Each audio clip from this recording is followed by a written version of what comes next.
Airports are designed to process people, track identities, and record every crossing of a border. Yet in the summer of 1954, inside one of the most controlled environments in the world, a man walked into Haneda Airport in Tokyo, carrying a passport from a country that did not exist, and documents proving decades of travel from a place no map had ever shown. Officials questioned him, detained him, and documented every word he said. And then, despite locked doors, guarded hallways, and a room where escape should have been impossible, he vanished. We follow this documented case, step by step, returning to a mystery that has haunted investigators, historians, and skeptics for over 60 years.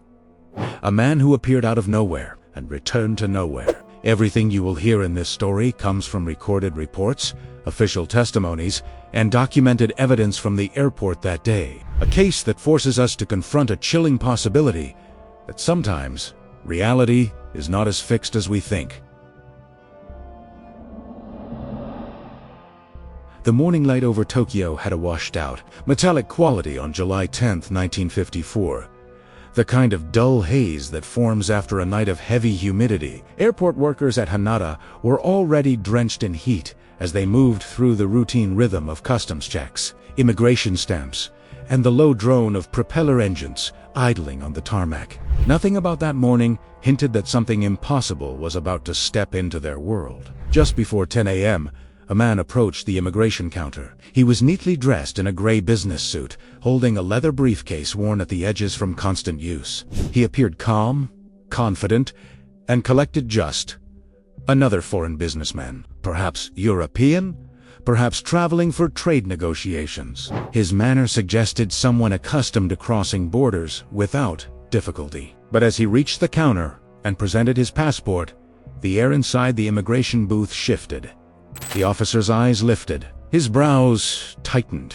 The passport was unlike any he had ever seen. Not unusual, Japan hosted travelers from distant corners of the world, but this document carried a coat of arms that didn't match any recognized nation. The officer flipped through the pages, examining stamps that looked legitimate, embossed with ink from various countries in Europe and the Middle East. The texture of the paper, the stitching along the folds, the official seals, none looked forged, yet the country name jumped off the page.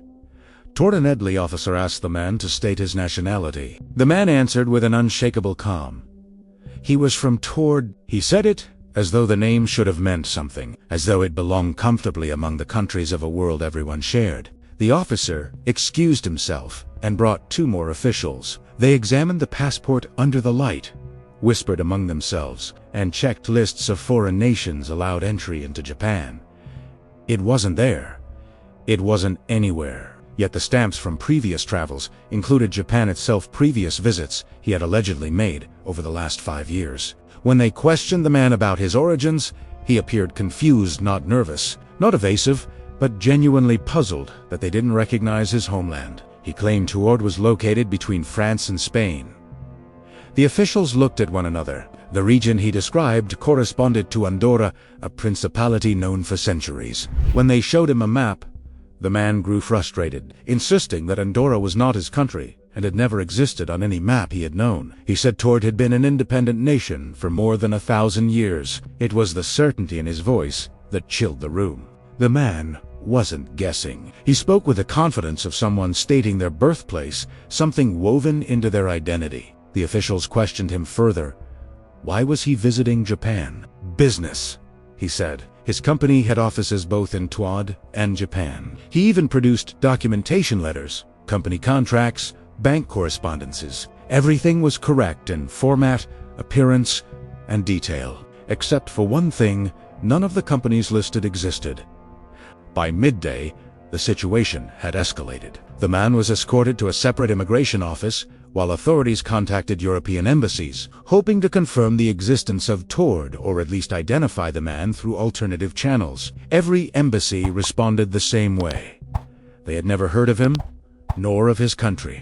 Meanwhile, the man waited in the office.com, but increasingly perplexed. He believed this was an Iran administrative oversight, a misunderstanding of geography, but the officials noticed something else. His currency, though resembling European bills, bore symbols and markings of no known mint. His driver's license, professional documents, and hotel reservation all traced back to Tord. Each item was meticulously crafted, too elaborate for a simple forgery, too specific to be fabricated overnight. The deeper the officers looked, the more uneasy they became. By late afternoon, the man began to express irritation. He felt he was being treated unfairly. He insisted that he had been traveling to Japan twice every year for nearly a decade, and that he had never encountered problems with customs before. When asked to name surrounding nations near Torres, he listed countries that existed: France, Spain, Portugal, but insisted that Tord lay peacefully between the Pyrenees.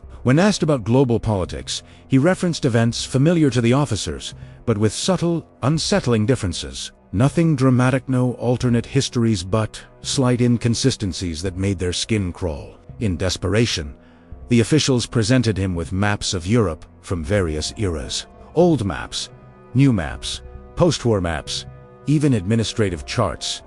None matched his memory. None included Tord. The man grew pale. In that moment, something shifted behind his private realization he did not share with the officers. His confidence wavered. His breath shortened. He stopped arguing. And that was when the officials decided he needed to be held overnight for further investigation. Not as a prisoner, but as a protected foreign national whose identity required clarification. They arranged a room for him at a nearby hotel, placed 2 guards at the door, and confiscated his documents for examination. But before they escorted him out of the airport, one officer did something unexpected. Almost nervously, he asked the man a final question. "If we cannot find your country on any map, then where do you believe you are?" The man hesitated, his expression soft into something like fear. Then he answered something that would trouble the officer for the rest of his life. "I'm in the right world, just the wrong place." The officers didn't understand what he meant, but they would soon realize that this man who appeared so solid, so ordinary, was already beginning to slip away. The drive from Haneda Airport to the hotel was quiet. Rain had begun to misty droplets that clung to the windows and turned the city into a blurred tapestry of lights and moving silhouettes. The man from Tord sat in the back seat between 2 immigration officers. He didn't speak, didn't ask questions, didn't protest. He simply stared out the window at Tokyo, as if the city were familiar yet impossibly altered, as though he were walking through a dream of a place he had once known. At the hotel, the staff followed instructions without question. A room was prepared on the 8th floor, modest but clean, with neutral-colored furniture and a single window overlooking the city. The officers escorted him inside, checked the bathroom and closet, and made sure the only exit was secured. They assured him that this was temporary, that once the embassies responded in the morning, everything would be clarified. The man nodded, though uneasiness flickered across his face, a growing sense that something deeply wrong was unfolding around him. The officers left him with a meal, water, and a small writing pad and pen. Outside, 2 guards took positions, one sitting directly in front of the door, the other stationed farther down the hall. The hallway was long, carpeted, and dimly lit, with only a single elevator at the far end. There were no staircases on this floor. No alternate exit. The room had no balcony, no fire escape, no openable window large enough for escape without breaking glass. The guards noted the time: 10:12 p.m. Inside the room, the man placed his hands on the desk. The soft glow of the lamp highlighted the tension in his jaw. His briefcase had been taken, his documents locked away in an office across the city, but he remembered every detail of them: the stamps, the signatures, the routes he had taken across Europe, the meetings he had scheduled for tomorrow morning in Tokyo. He remembered the familiar paths of his life with perfect clarity, and yet the world now seemed to deny his existence. He reached for the writing pad and began sketching his homeland. The pencil moved with certainty. A coastline, a mountain range, the border shared with France and Spain, cities placed with practiced familiarity, roads drawn with confidence. When he finished, he looked over his workhand for a moment. He allowed himself to breathe. This was proof T's was real, but the reality outside the paper had already begun to waver. He felt it in the quiet hum of the hotel room, in the slight distortion of the lamp's light, in the faint pressure behind his eyes, a tension like the pull of a tide. Back at the airport, officials continued examining his passport. They inspected the ink under ultraviolet light. Authentic.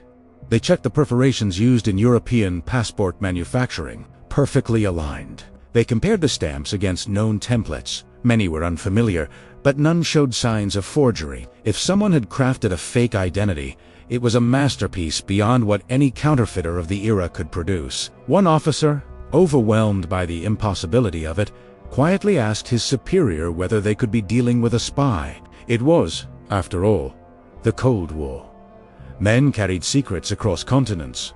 False identities were common, but even a spy's documents had to correlate to something.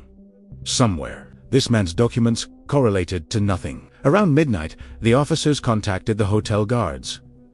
Everything was normal. The man was inside. Quiet. No disturbances. By 2 a.m.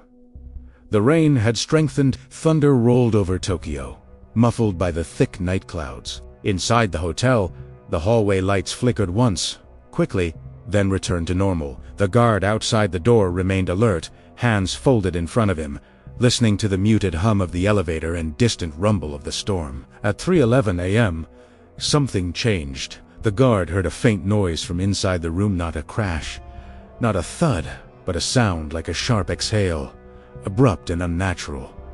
He stood up immediately. He knocked once. No answer. He knocked again. Silence. He called to his partner down the hall. Together, they unlocked the door.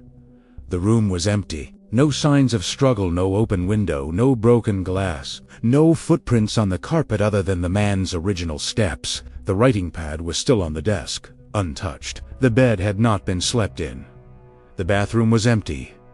The closet empty. Every corner checked, every inch scanned. And then came the detail that turned confusion into dread. The door had remained under constant watch. It had not opened once since the man had entered. There were no vents large enough for a person to crawl through, and the window sealed, bolted, and physically impossible to remove without tools remained locked from the inside. The man had vanished from a sealed room 8 floors above the ground. When immigration officers arrived minutes later, they searched the entire hotel. Staff checked every room, every hallway, every exit. They questioned the guards repeatedly, searching for cracks in their story, but the guards maintained the same truth.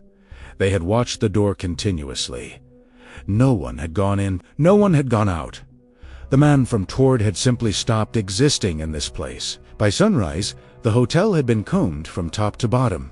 No trace of him was found. His documents at the airport, passport, license, bank papers, business letters were locked in an office drawer. But now, something else had changed. They were gone. The drawer was untouched, the lock unbroken, the room yet every item connected to the man had disappeared as completely as he had. It was as if the world was erasing him. Authorities conducted a formal investigation. They interviewed every person who had spoken to the man, every officer who handled his paperwork, every guard who stood outside his door. No one had an explanation. No one could understand how a man with a complete functional identity and NT life had appeared in their world only to dissolve into thin air. For decades, officials tried to rationalize the event. Miscommunication, secret escape, elaborate forgery. But none of the theories accounted for the disappearance, the locked room, or the vanishing documents. Even more unsettling were the quiet admissions buried in official memos. The passport had been genuine in every measurable way, matching no known template, yet created with the precision of a legitimate government. As the years passed, the case transformed into a silent whisper in aviation circles. A puzzle without edge, a visitor from nowhere. And for some of the officers who had encountered him, an unshakable question remained. If he came from a world where Tord existed, then where did he go when ours refused to recognize it? If you're enjoying these true mysteries, don't forget to like this video and subscribe to the channel to follow all our stories. Morning arrived with a gray stillness that clung to Tokyo like a second skin. The storm had passed, but the air felt colder, heavier, as if the night had left something behind. Something unseen but unmistakably present. Inside the immigration headquarters, a cluster of officers sat around a long table, bleary-eyed, shaken, and unwilling to face the full implications of what had happened only hours earlier. The chief investigator, a stern man shaped by decades of bureaucratic order, was the first to speak. He demanded a full account, step by step, from each of the guards stationed at the hotel. Their testimonies were identical. The visitor from Tord had been calm when he entered the room. The door had remained in full view at all times. The hallway had never been empty. Absolutely no one had entered or exited that room. Yet the man wasn't there anymore. The chief pressed them harder. Had they looked away? Had they fallen asleep? Had the man jumped out the window? Each accusation was met with the same steady refusal. No, they had not looked away. No, they had not slept. And no, there was no way he could have escaped through the window. The 8th floor overlooked a sheer drop to the street below, with no balcony, no ledge, nothing but smooth concrete falling straight down. The chief leaned back in his chair, his expression tightening into something controlled but deeply uneasy. One of the junior officers hesitated before stepping forward with a new detail. The documents taken from the man, his passport, his correspondence, his licenses had vanished as well. Gone from a locked drawer in a locked room in a locked office. No signs of forced entry. No duplicate keys. No fingerprints other than the officer who had sealed the drawer hours earlier. The room fell silent. Some officers exchanged glances that bordered on fear. The chief refused to say the word aloud, but everyone felt it creeping into the back of their minds. Impossible. A representative from the Ministry of Foreign Affairs arrived shortly after. He was calm, slow-moving, his presence filling the room with bureaucratic gravity. He reviewed the reports, the sketches the man had drawn of Tord, and the testimonies from each officer involved in the case. When he reached the sketch, he paused. The drawing was simple, but confident geographical outlines placed with practiced familiarity. Rivers and mountain ranges marked with precision. Cities labeled with names no one recognized, but written with the ease of someone recording the place where they had lived their entire life. The representative held the map in both hands for several seconds, studying it as though his eyes were trying to force the shape of Tord onto the space where Andorra existed. He finally exhaled and set the paper down. "This is not the work of a forger," he murmured. "A fraudster creates to deceive. This was created with certainty." He looked up at the officers, and for the first time since the case began, someone in authority acknowledged the true weight of the situation. "I don't believe this man was lying." The words unsettled everyone. The air in the room shifted. The investigation continued, expanding outward from the airport and hotel. Officers searched train stations, ports, alleyways, and hospitals. Airports were alerted nationwide. If the man had left the city or the country, someone would have seen him. His face was circulated. Quiet inquiries were sent through international channels, and translators were brought in to examine his accent, attempting to place it within any known linguistic region. They could not. His accent did not match France, Spain, Portugal, Switzerland, Luxembourg, or even the microstates of Europe. It contained traces of Romance language structures, but blended with intonations unfamiliar to any expert consultant. The closest description given by linguists was unsettling. He sounds like someone from a region that should exist, but doesn't. Meanwhile, the hotel room underwent a second inspection. Forensic teams scoured every surface. They searched for loose ceiling panels, hidden ducts, even structural anomalies. Nothing. The room was painfully ordinary. Its walls solid, its windows sealed. Not a single trace of the man's presence remained, not fibers, not fingerprints, not even the indentation of his weight on the bed. The only thing left was the faintest smell of old paper and cologne, trapped in the fabric of the curtains.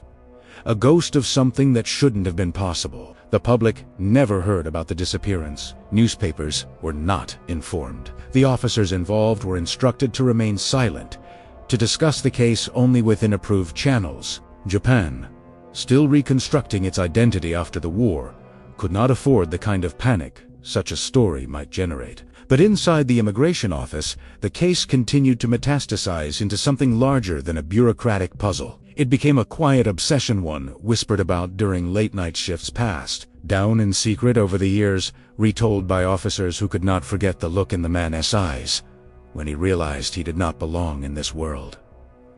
Weeks passed, 10 months. But something strange happened during those months. Stranger than the disappearance itself. Officers began noticing odd inconsistencies in the records. Reports they remembered writing were missing paragraphs. Documents they had filed appeared to have been altered. Signatures shifted slightly, as if rewritten by a trembling hand. Details they were certain they had documented were now absent entirely. And the sketch of toward the map the man had drawn with certainty. One morning, without explanation, it, too, was gone. The room where it had been stored was locked. No one had entered. The cabinet had not been forced open or tampered with. It simply wasn't there anymore. The chief investigator called an emergency meeting. He asked every officer present to confirm whether the map had ever existed. They all said yes, they had seen it. They remembered it. Yet there was no longer any physical evidence that the man had ever been in Japan at all. No passport, no documents, no sketch, no record of his hotel check-in, no signature on any form, nothing. Bit by bit, the world seemed to be rearranging itself, as though the man from Tord had never walked into Hanada Airport. But the officers remembered, and memories, unlike documents, could not be quietly erased. Still, some began to question themselves. Had they imagined details? Had stress made them misremember? Had the man said something else, something more rational than claiming to be from a 1,000-year-old nation no map had ever shown? The cracks in their certainty widened. And then, late one night, as the chief investigator reviewed the remaining fragments of the case, he noticed something chilling. The officer who had first handled the first man to speak to the visitor from Tordhead resigned weeks earlier, quietly, without explanation. He moved out of his home in Tokyo, left no forwarding address, and was never heard from again. Co-workers later admitted something else. He had become obsessed. He would stare at maps during his breaks, tracing imaginary borders with a trembling finger. He began telling colleagues that he was starting to forget the exact shade of the passport's cover or the symbol embossed on its front. He said the man's face was growing blurry in his mind, slipping away like a fading photograph. He had told one colleague a sentence that none of them could shake. "I think he went back to wherever he came from. I think he was never meant to stay here, and now he's taking the memories with him." The colleague dismissed it at the time, but months later, as the officer vanished from his own life without a trace, the words returned, carrying a weight they hadn't noticed before, because the man from Tord had disappeared without opening a door. And now, another man had too. The investigators no longer spoke about the case with skepticism. They spoke about it with fear. Fear that something was watching the boundaries between worlds. Fear that the disappearance wasn't an escape, but a correction. Fear that reality had sealed itself, pushing out what didn't belong. And deep down they feared something even worse.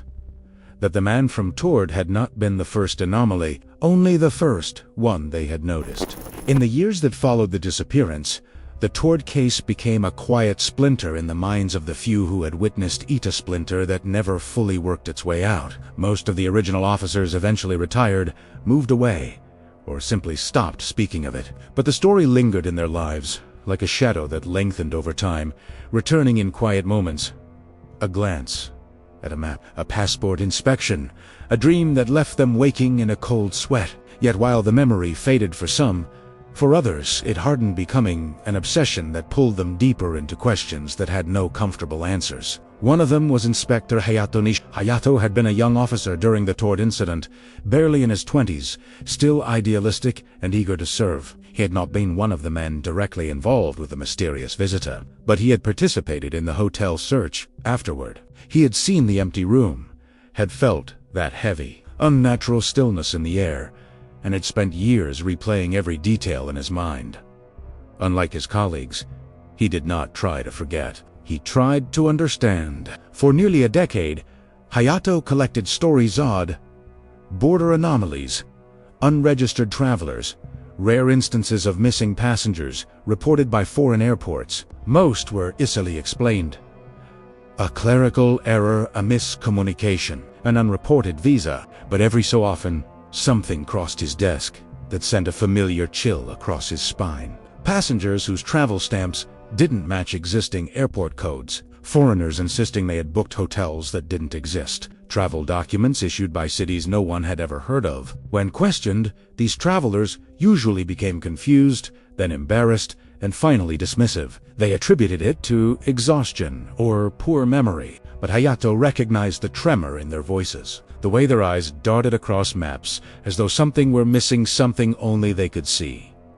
Over time, a pattern emerged. The anomalies came in waves, clusters of incidents lasting a few days or weeks, followed by long stretches of silence, like tides. It was during one of these quiet stretches, in 1962, that Hayato received a letter. It was unmarked, delivered without postage, placed directly into his office inbox, as though someone had simply walked into the building unnoticed. Inside the envelope was a single sheet of paper.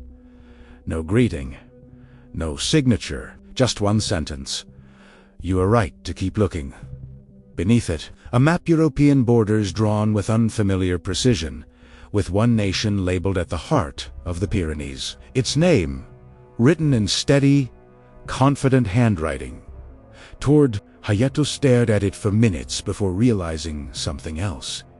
The map was old, not aged artificially or stained to look historical, but printed on paper stocks common decades earlier. The ink was uneven, characteristic of earlier European presses. This wasn't a modern forgery. This map had come from somewhere real. He folded it carefully and locked it in his desk drawer. That night, he brought it home and placed it on his kitchen table. He studied every river, every border, every coastal contour. He traced the shape of Tord with his fingertip, trying to imagine what kind of world might contain this country, what history it might have lived, what stories its people might have carried. And somewhere deep inside him, the same suspicion that had haunted him since 1954 returned. The man from Tord hadn't been lying. He had been lost. Days later, Hayato tried to show the map to a colleague he trusted. He opened the drawer where he had locked it, but the map was gone. The envelope remained. The drawer had not been touched. The lock was intact. The map had simply vanished. The same way the passport had vanished. The same way the visitor had vanished. The same way the officer who first questioned him had vanished. It was happening again. But this time Hayato refused to let the world erase the evidence. He wrote down everything he remembered about the map. Every detail, every border, every word. He filled an entire notebook that night, and when he was done, he locked the notebook in a metal box and hid it beneath the floorboards of his home. He slept poorly, waking repeatedly to the sound of the wind brushing against the windows. At one point in the early hours of the morning, he thought he heard footsteps in the hallways, low, deliberate, moving with eerie calm. But when he opened the door, the hallway was empty. Only the faint smell of rain lingered in the air. The next morning, Hayato retrieved the box. Inside, the notebook was still there. But half the pages were blank, not removed, not torn out, blank, as though the ink had never existed. Hayato sat frozen, staring at the untouched whiteness. He flipped through page after page, frantic. Entire paragraphs had dissolved. Entire sketches of the Tord border were gone. His handwriting faded into nothing halfway through sentences. The world was swallowing the memory again, just as it had 8 years earlier. But why? He began to suspect something terrifying. The erasure wasn't random. It wasn't accidental. It was targeted, selective, triggered by something he couldn't yet understand. And each time the anomaly emerged, the world seemed to react not violently, but quietly, subtly, like a body fighting off an infection it couldn't fully comprehend. Reality, thought, had boundaries, and whatever the man from Tord represented violated those boundaries. Over the next few months, Hayato's life tilted slowly into obsession. He began tracking not only border anomalies, but other oddities, reports of people who knew historical events that had never taken place, individuals who confidently recalled cities that did not exist in any atlas, travelers who swore they had taken roads that were nowhere on modern maps. Some of these cases were clearly mistakes or misunderstandings. But every so often, he found someone whose certainty mirrored the conviction of the man from Tordequaya, unshakable assurance that the world should look different than it did. By 1964, Hayato had collected 37 such cases. By 1967, nearly 100. By the early 1970s, more than 200 patterns began to emerge. Many of these individuals described places that existed within just a few kilometers of known borders, cities that should have been there but weren't, roads that had shifted, rivers with paths that no longer matched their memories, countries that had different shapes, or names, or histories, not drastically different, just subtly, unsettlingly wrong.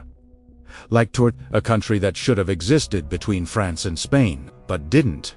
And then came the most disturbing discovery of all. When Hayato attempted to recontact these individuals months or years later, most of them were gone. Addresses empty. Phone numbers disconnected.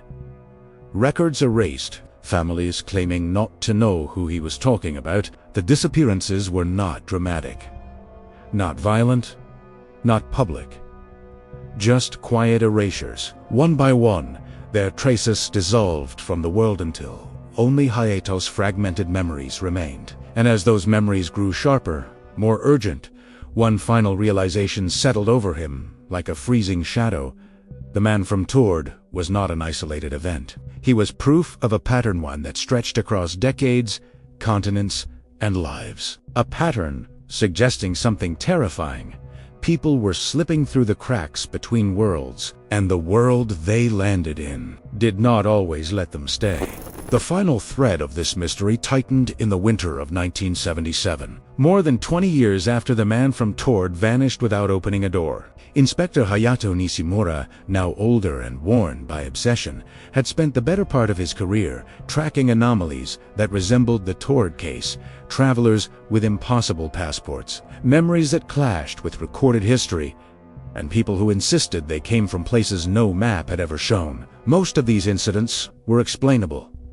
Some were mistakes, others were simple confusion. But a few carried the same unsettling certainty the visitor from Tord had displayed, and these were the ones that kept Hayato awake at night. Then, one December evening, as he monitored immigration activity at Narita Airport, an officer approached him with the same controlled urgency he remembered from 1954. "Inspector, you should see this." Inside a private inspection room sat a young woman, trembling, confused, clutching a passport that bore the name of a country that did not exist. Ludonia. Hayato felt a cold weight settle in his chest. The passport looked authentic, precise, embossing, consistent wear, stamps from nations both familiar and unfamiliar. When asked where she was from, the woman calmly pointed to a blank section of Eastern Europe on the map. "It should be here," she whispered. "Between Hungary and Slovakia, my home has always been there." Her details mirrored the Tord case with eerie precision. Historical events slightly misaligned from ours, cities no atlas recognized, and memories too clear to be simple delusion. Hayato questioned her gently until late into the night, and by early morning officials decided to place her in a secured hotel room until foreign ministries could be contacted. Hayato went with her, refusing to repeat the mistakes of the past. She was placed in a 9th-floor room with sealed windows and 2 guards posted outside. Before he left, the woman confessed something that made his blood run cold. "It feels like this world is pushing me out, like I'm not supposed to be here." Hayato stayed in the hallway for hours, pacing restlessly, but near dawn, exhausted, he stepped away for just a moment. When he returned, the guards were panicked. The door was open. The room was empty. No forced entry, no footprints, no broken windows, no sign of exit. She had vanished exactly the way the man from Tord had. And when Hayato checked the table where her passport had been placed, it was gone too. Later that morning, an airport janitor approached him with unusual calm and handed him a folded note. When Hayato looked down to read it, the man disappeared into the crowd without a trace. The note contained only one sentence: "This world keeps what belongs to it and removes what does not."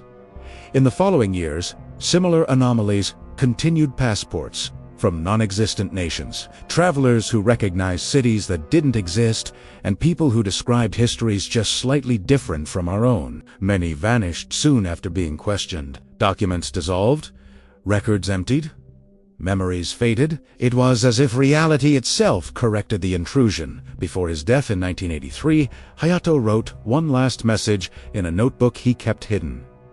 "The cracks between worlds are real, and they are widening." When the notebook was found, every page was blank except for the faint indentation where that final sentence had been written. And today, the man from Tord remains unsolved. No official record acknowledges him. No documents survived. But the pattern he represented has never fully stopped hands. Some investigators believe people from adjacent versions of our world still slip through the cracks from time to time. Most return one way or another. Some vanish forever, and some, like the man from Tord, leave behind a question that will never close. What happens when someone arrives in a world that is not their own? Some mysteries fade with time.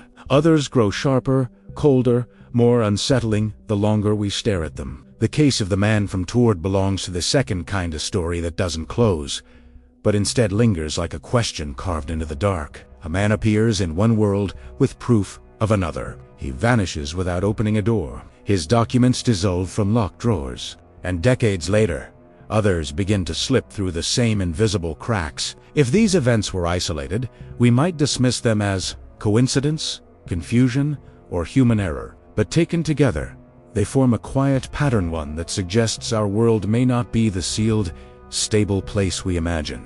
Perhaps there are fissures, thin fault lines, where the borders of reality press against something else, something parallel, something adjacent. And perhaps, on rare occasions, someone crosses.